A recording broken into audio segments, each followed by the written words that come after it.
নমস্কাৰ, আজি হৈছে ২৭ মে'। এই মুহূৰ্তত সন্ধিয়াৰ কেইবাটাও ব্ৰেকিং নিউজ আহি পৰিছে। দিব লৈছোঁ সন্ধিয়াৰ প্ৰথমটো খবৰ। আজি সদনত উত্থাপন কৰা হ'ল UCC বিধেয়ক। UCC বিধেয়কখনত নতুনত্ব একো নাই।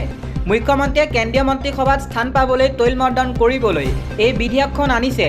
প্ৰধানমন্ত্ৰী আৰু কেন্দ্ৰীয় গৃহমন্ত্ৰীক তেল মাৰিবলৈ বিধেয়কখন আনিছে। বিধানসভাত এইদৰে মন্তব্য কৰিছে অখিল গগৈয়ে। আগবঢ়াইছোঁ আন এটা খবৰ। SIRক লৈ বৃহৎ মন্তব্য কৰিছে ন্যায়ালয়। 2029 লোকসভা নিৰ্বাচনৰ প্ৰস্তুতি। আয়োগৰ দেশৰ 19খন ৰাজ্যত ভোটাৰ তালিকাৰ বিশেষ সংশোধনত চমুকৈ SIR। উচ্চতম ন্যায়ালয়ৰ অনুমতি। ন্যায়ালয়ে নিৰপেক্ষ নিৰ্বাচনৰ স্বাৰ্থতে সময়ে সময়ে ভোটাৰ তালিকাৰ সংশোধনী জৰুৰী বুলি মন্তব্য কৰে। দিব লৈছোঁ আন এটা খবৰ। কাইলৈ পবিত্ৰ ঈদ-উল আজহা। গোধন কুৰবানী অবিহনে সাজু হৈছে হাজাৰ হাজাৰ মুছলমান। হাজাৰ হাজাৰ ইছলামধৰ্মী লোকসকলৰ মাজত দেশজুৰি এতিয়া উৎসাহ।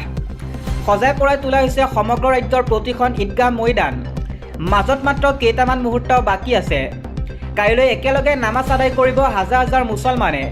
বিশ্ব শান্তিৰ বাবে একেলগে কৰিব দুৱা প্ৰাৰ্থনা। গোধনৰ কুৰবানী অবিহনে এইবাৰ ঈদ উদযাপনৰ বাবে সাজু হৈছে মুছলমান সমাজ। জিলাই জিলাই গোধনৰ কুৰবানী নকৰাৰ সিদ্ধান্ত লৈছে মুছলমান সমাজে। হিন্দু সমাজৰ প্ৰতি সন্মান জনাই এই বৃহৎ সিদ্ধান্ত মুছলমান সমাজৰ। মুছলমান সমাজৰ এই সিদ্ধান্তক ভূয়সী প্ৰশংসা মুখ্যমন্ত্ৰী হিমন্ত বিশ্ব শৰ্মাৰো। পৰৱৰ্তী খবৰ। কাইলৈ ইছলাম ধৰ্মাৱলম্বী লোকসকলক বকৰীদ আৰু বকৰীদক লৈ 10টাকৈ কঠোৰ নিয়ম জাৰি কৰিছে প্ৰশাসনে। হাজাৰ হাজাৰ মুছলমানে মানিব লাগিব ঈদৰ বাবে 10টাকৈ নিয়ম। ঈদৰ পূৰ্বে কঠোৰ নীতি নিৰ্দেশনা জাৰি কৰিছে প্ৰশাসনে। এই নিয়ম নামানিলে ৰোষত পৰিব প্ৰশাসনৰ। নিশা 10 বজাৰ পিছত লাউডস্পিকাৰ। নিজ নিজ এলেকাত শান্তিপূৰ্ণভাৱে উদযাপন কৰিব লাগিব ঈদ। পথৰ ওপৰত যান বাহন ৰখাই যান জঁটৰ সৃষ্টি কৰিলে লোৱা হ'ব ব্যৱস্থা। ধৰ্মীয় অনুভূতিত আঘাত আনিলে লোৱা হ'ব ব্যৱস্থা। কুৰবানীৰ ফটো ভিডিঅ' সামাজিক মাধ্যমত কৰিব নোৱাৰিব আপলোড। বৰপেটা জিলা প্ৰশাসনে জাৰি কৰিলে এই নিৰ্দেশনা। অসমৰ সুৰক্ষাক লৈ তিল মানুহ আপোচ কৰা নহ'ব। নৱনিৰ্বাচিত বিধায়কক উদ্দেশ্যে মুখ্যমন্ত্ৰীৰ কঠোৰ মন্তব্য। অসমৰ সুৰক্ষা আৰু নিৰাপত্তাক লৈ কঠোৰ মুখ্যমন্ত্ৰী হিমন্ত বিশ্ব শৰ্মা। অসমৰ সুৰক্ষাৰ ক্ষেত্ৰত তিল মানুহ আপোচ কৰা নহ'ব। বিজেপিৰ নৱনিৰ্বাচিত বিধায়কসকলক লৈ মুখ্যমন্ত্ৰীৰ কঠোৰ আহ্বান। চৰকাৰী কামৰ পৰা আৰম্ভ কৰি চৰকাৰী সেৱালৈকে আদৰ্শত বিৰোধিতা কৰা। অসমৰ সুৰক্ষাৰ ওপৰত প্ৰশ্ন অনা কাকো ৰেহাই দিয়া নহ'ব। কা আন্দোলনৰ পৰা আৰম্ভ কৰি বিগত সময়ত যিসকল এনে ব্যক্তিয়ে প্ৰৱেশ কৰিছে তেওঁলোক সাৱধান হওক। বিজেপিয়ে কোনো কাৰণতে আদৰ্শৰ সৈতে আপোচ নকৰে। বিজেপিৰ বাবে ৰাষ্ট্ৰ সৰ্বপ্ৰথম। অসমৰ সুৰক্ষাৰ প্ৰতি প্ৰত্যাহ্বান হ'ব পৰা কোনো ব্যক্তিক এই অসমত স্থান দিয়া নহ'ব। নৱনিৰ্বাচিত বিধায়কসকলে এনে লোকৰ লগত হলিগলি কৰিলে সাৱধান হওক। তেনে ব্যক্তিক মই মুখ্যমন্ত্ৰী হিচাপে সমস্ত শক্তি প্ৰয়োগ কৰি উলিয়াই পঠিয়াম। দিব লৈছোঁ আন এটা খবৰ। একশ্যন মুডত মুখ্যমন্ত্ৰী ডক্টৰ হিমন্ত বিশ্ব শৰ্মা। অসম সুৰক্ষিত কৰিবলৈ বংগ চৰকাৰৰ সৈতে বৃহৎ পদক্ষেপ। বাংলাদেশীৰ বিৰুদ্ধে একশ্যন মুডত মুখ্যমন্ত্ৰী ডক্টৰ হিমন্ত বিশ্ব শৰ্মা। এই সন্দৰ্ভত বংগ চৰকাৰৰ সৈতে ল'লে বৃহৎ পদক্ষেপ। এটা অনুপ্ৰৱেশকাৰী অসম কিংবা বংগত সোমাব নোৱাৰিব। অনুপ্ৰৱেশকাৰী ৰুধিবলৈ গ্ৰহণ কৰিছে কঠোৰতকৈ কঠোৰ স্থিতি। ভাৰত বাংলাদেশ সীমান্তত দিয়া হৈছে কাটা তাঁৰৰ বেৰ। সীমান্ত অঞ্চলৰ নিৰাপত্তা বংগ চৰকাৰে গতাই দিছে কেন্দ্ৰীয় সুৰক্ষা বাহিনীক। শিলিগুৰি কৰিডৰৰ অধিক কটকটীয়া কৰা হৈছে। পশ্চিমবংগতো অনুপ্ৰৱেশকাৰীৰ বিৰুদ্ধে কঠোৰ হৈছে বিজেপিৰ চৰকাৰ। জাতীয় সুৰক্ষা আৰু জনগাঁথনি ভাৰসাম্য সুৰক্ষিত কৰাৰ স্বাৰ্থত এই পদক্ষেপ লোৱা হৈছে। অনুপ্ৰৱেশকাৰী ৰুধিবলৈ 2খন ৰাজ্যতে গ্ৰহণ কৰা হৈছে কঠোৰ। অৰুণোদয় আঁচনিক লৈ আহি গ'ল এটা ডাঙৰ খবৰ।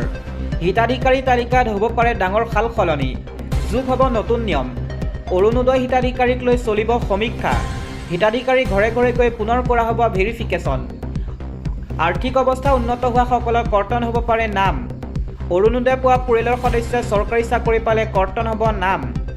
বাদ পৰা দৰিদ্ৰ বিধৱা অবিবাহিতা মহিলা আৰু দিব্যাংগক নতুনকৈ কৰা হ'ব অন্তৰ্ভুক্ত। অৰুণোদয় হিতাধিকাৰী বেংক একাউণ্টৰ সৈতে আধাৰ কাৰ্ড লিংক কৰাটো বাধ্যতামূলক।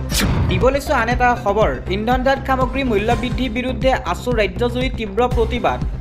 পেট্ৰল ডিজেলকে ধৰি ইন্ধন তথা অন্যান্য সামগ্ৰীৰ অভাৱনীয় মূল্যবৃদ্ধিৰ প্ৰতিবাদত মঙলবাৰে ৰাজ্য কপালে সদৌ অসম ছাত্ৰ সন্থাই। পেট্ৰল ডিজেলৰ অভাৱনীয় মূল্যবৃদ্ধিৰ বিৰুদ্ধে ৰাজ্যজুৰি আছুৰ প্ৰতিবাদ। ৰাজ্যৰ বিভিন্ন প্ৰান্তত আছুৰ নেতা কৰ্মীসকলে কেন্দ্ৰীয় চৰকাৰ তথা ৰাজ্য চৰকাৰৰ বিৰুদ্ধে প্ৰতিবাদ সাব্যস্ত কৰে। ঠায়ে ঠায়ে কেন্দ্ৰীয় পেট্ৰলিয়াম মন্ত্ৰী পুতলিকা দাহ কৰা হয়। পেট্ৰল ডিজেলৰ অভাৱনীয় মূল্যবৃদ্ধি নিয়ন্ত্ৰণ কৰাত চৰকাৰৰ ব্যৰ্থতাৰ বিৰুদ্ধে সদৌ অসম ছাত্ৰ সন্থাৰ আহ্বান মৰ্মে মঙলবাৰে গুৱাহাটীৰ উজান বজাৰত কেন্দ্ৰীয় পেট্ৰলিয়াম মন্ত্ৰী হৰদীপ সিং পুৰী পুতলিকা দাহ কৰি প্ৰতিবাদ সাব্যস্ত কৰে। সদৌ কামৰূপ মহানগৰ জিলা ছাত্ৰ সন্থাৰ উদ্যোগত প্ৰতিবাদকাৰীসকলে হাতত পেট্ৰল পাম্পৰ প্ৰতীকী আৰ্হি তথা প্লেকাৰ্ড লৈ চৰকাৰী ব্যৰ্থতাৰ বিৰুদ্ধে তীব্ৰ ক্ষোভ প্ৰকাশ কৰি কেন্দ্ৰীয় পেট্ৰলিয়াম মন্ত্ৰী হৰদীপ সিং পুৰীৰ পুতলিকা দাহ কৰে।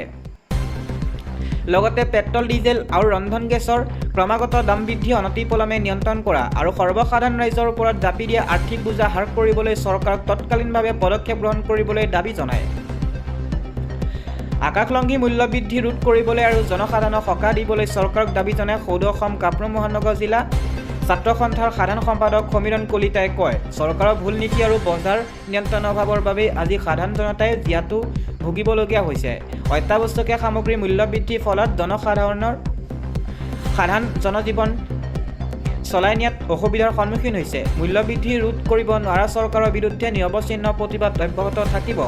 যদিহে চৰকাৰে শীঘ্ৰেই পেট্ৰল ডিজেলৰ অভাৱনীয় মূল্যবৃদ্ধি ৰোধ নকৰে তেন্তে ছাত্ৰ সন্থাই অনাগত দিনত ইয়াতকৈও অধিক জংগী আন্দোলন গঢ়ি তুলিবলৈ বাধ্য হ'ব। লখিমপুৰত আছে পেট্ৰল ঢালি জ্বলালে পেট্ৰলিয়াম মন্ত্ৰীৰ পুতলিকা। নগৰৰ গাৰ্লছ ৰোড চাৰিআলিত জিলা ছাত্ৰ সন্থাই কেন্দ্ৰীয় পেট্ৰলিয়াম মন্ত্ৰী হৰদীপ সিং পুৰী পুতলিকা দাহ কৰে। পেট্ৰলজাত সামগ্ৰীৰ মূল্যবৃদ্ধিৰ বাবে সদৌ অসম ছাত্ৰ সন্থাৰ আহ্বান মৰ্মে মঙলবাৰে লখিমপুৰ জিলা ছাত্ৰ সন্থাই এই প্ৰতিবাদ সাব্যস্ত কৰে। পেট্ৰলজাত সামগ্ৰীৰ মূল্যবৃদ্ধি হ্ৰাস কৰক, হৰদীপ সিং পুৰী মুৰ্দাবাদ, বিজেপি চৰকাৰ হুঁচিয়াৰ, বিজেপিক গো বেক আদি শ্লোগান দি জিলা আছুৰ সদস্যসকলে উত্তাল প্ৰতিবাদ সাব্যস্ত কৰে। কাৰ্যসূচীত অংশগ্ৰহণ কৰি জিলা ছাত্ৰ সন্থাৰ সভাপতি ক্ষীৰোদ বৰা, সম্পাদক পুনমজ্যোতি বুঢ়াগোহাঁই, কেন্দ্ৰীয় কাৰ্যনিৰ্বাহক কৃষ্ণ হাজৰিকা আদিয়ে চৰকাৰক ক্ষুৰধাৰ সমালোচনা কৰে। তেওঁলোকে কয়, পেট্ৰলিয়ামজাত সামগ্ৰীৰ পৰা সকলো ব্যয়বস্তু মূল্যবৃদ্ধি হোৱাৰ পিছতো চৰকাৰখন শুই আছে। যাতনা ভুগিছে সাধাৰণ জনতাক মাধমাৰ সোধাইছে। আমি চৰকাৰক সকীয়াই দিছোঁ, শীঘ্ৰে মূল্যবৃদ্ধি হ্ৰাস কৰক, নহ'লে অনাগত সময়ত প্ৰধানমন্ত্ৰীৰ পৰা কেন্দ্ৰীয় মন্ত্ৰী পুতলিকা দাহ কৰি আমি প্ৰতিবাদ সাব্যস্ত কৰিম। তিনিচুকীয়া চহৰ মাছমজিয়া থানা চাৰিআলিত সদৌ তিনিচুকীয়া জিলা ছাত্ৰ সন্থাৰ সদস্য আৰু আৰক্ষীৰ মাজতে হতাহতি পৰিস্থিতি সৃষ্টি কৰাৰ লগতে উত্তপ্ত পৰিস্থিতিৰ সৃষ্টি হয়।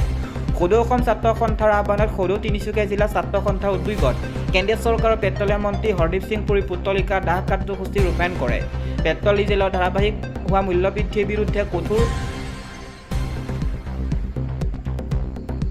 সদৌ তিনিচুকীয়া জিলা ছাত্ৰ সন্থাই সাব্যস্ত কৰে প্ৰতিবাদৰ সময়ত ছাত্ৰ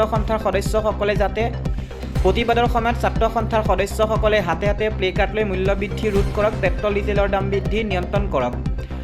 বিজেপি হাই হাই, কেন্দ্ৰীয় পেট্ৰলিয়াম মন্ত্ৰী হৰদীপ সিং পুৰী হাই হাই, সদৌ অসম ছাত্ৰ সন্থা জিন্দাবাদ, জয় আই অসম আদি বিভিন্ন শ্লোগানেৰে তিনিচুকীয়াৰ আকাশ বতাহ কঁপাই তোলে। প্ৰতিবাদস্থলীৰ পৰাই সদৌ তিনিচুকীয়া জিলা ছাত্ৰ সন্থাৰ সভাপতি প্ৰতিম নেওগ আৰু সাধাৰণ সম্পাদক কনচেং গগৈয়ে পেট্ৰল ডিজেলৰ মূল্য শীঘ্ৰেই হ্ৰাস কৰিবলৈ চৰকাৰক দাবী জনায়। এই প্ৰতিবাদস্থলীৰ পৰাই সদৌ অসম ছাত্ৰ সন্থাৰ কেন্দ্ৰীয় সাংগঠনিক সম্পাদক জিতেন্দ্ৰ চুতীয়াই চৰকাৰক শীঘ্ৰেই এই মূল্যবৃদ্ধি নিয়ন্ত্ৰণ কৰিবলৈ দাবী জনোৱাৰ লগতে পেট্ৰলিয়াম মন্ত্ৰী হৰদীপ সিং পুৰী পদত্যাগৰ দাবী জনায়। মধ্যপ্ৰাচ্য যুদ্ধৰ প্ৰভাৱৰ দোহাই দি সমগ্ৰ দেশতে অভাৱনীয় হাৰত বৃদ্ধি পাইছে পেট্ৰল ডিজেলৰ মূল্য। ধাৰাবাহিকভাৱে পেট্ৰল ডিজেলৰ মূল্যবৃদ্ধিয়ে সৰ্বসাধাৰণ ৰাইজক কোঙা কৰি তুলিছে। পেট্ৰল ডিজেলৰ মূল্যবৃদ্ধিয়ে গইনা লৈ ৰাজ্যত বৃদ্ধি পাইছে নিত্য প্ৰয়োজনীয় সা সামগ্ৰীৰ দাম। ফলত পেট্ৰল ডিজেলৰ অভাৱনীয় দাম বৃদ্ধি নিয়ন্ত্ৰণ কৰাত চৰকাৰ ব্যৰ্থতাৰ প্ৰতিবাদত মঙলবাৰে যোৰহাট সদৰ থানা তিনিআলিৰ সন্মুখত কেন্দ্ৰীয় পেট্ৰলিয়াম মন্ত্ৰী হৰদীপ সিং পুৰী পুতলিকা দাহ কৰি যোৰহাট জিলা ছাত্ৰ সন্থাই তীব্ৰ প্ৰতিবাদ সাব্যস্ত কৰে। জিলা ছাত্ৰ সন্থাৰ কৰ্মীসকলে কেন্দ্ৰীয় পেট্ৰলিয়াম মন্ত্ৰী পুতলিকা লৈ ছাত্ৰ সন্থা কাৰ্যালয়ৰ পৰা প্ৰতিবাদী সমদল কৰি চৰকাৰ বিৰোধী ধ্বনি দি সদৰ থানা সন্মুখত পুতলিকা দাহ কাৰ্যসূচী ৰূপায়ণ কৰে। আনহাতে পুতলিকা দাহ কাৰ্যসূচীৰ সময়ত ছাত্ৰ সন্থাৰ কৰ্মী আৰু আৰক্ষীৰ মাজত তৰ্কাতৰ্কিও আৰম্ভ হয়। এই প্ৰতিবাদী কাৰ্যসূচীত অংশগ্ৰহণ কৰি যোৰহাট জিলা ছাত্ৰ সন্থাৰ সভাপতি প্ৰতিমজ্যোতি শইকীয়াই কয়, আন্তঃৰাষ্ট্ৰীয় বজাৰত দাম বৃদ্ধিৰ দোহাই দি পেট্ৰল ডিজেলৰ মূল্যবৃদ্ধি ঘটাই থকা হৈছে। ইয়াক কোনোপধ্যে মানি ল'ব নোৱাৰি। পেট্ৰল ডিজেলৰ মূল্যবৃদ্ধি গইনা লৈ একাংশ অসাধু ব্যৱসায়ীয়ে নিত্য প্ৰয়োজনীয় সামগ্ৰীৰ দাম বৃদ্ধি ঘটাবলৈ আৰম্ভ কৰিছে। ফলত সৰ্বসাধাৰণ ৰাইজক বাৰুকৈ ক্ষতিগ্ৰস্ত হৈছে। আমি মূল্যবৃদ্ধি নিয়ন্ত্ৰণৰ দাবীত পেট্ৰলিয়াম মন্ত্ৰী হৰদীপ সিং পুৰী পুতলিকা দাহ কৰিছোঁ। উল্লেখযোগ্য যে দুসপ্তাহ নহওঁতেই সোমবাৰে পুনৰ বৃদ্ধি হয় পেট্ৰল ডিজেলৰ মূল্য। শেহতীয়াকৈ প্ৰতি লিটাৰ পেট্ৰলত 2.61 টকা আৰু প্ৰতি লিটাৰ ডিজেলত 2.71 টকাকৈ মূল্য বৃদ্ধি হয়।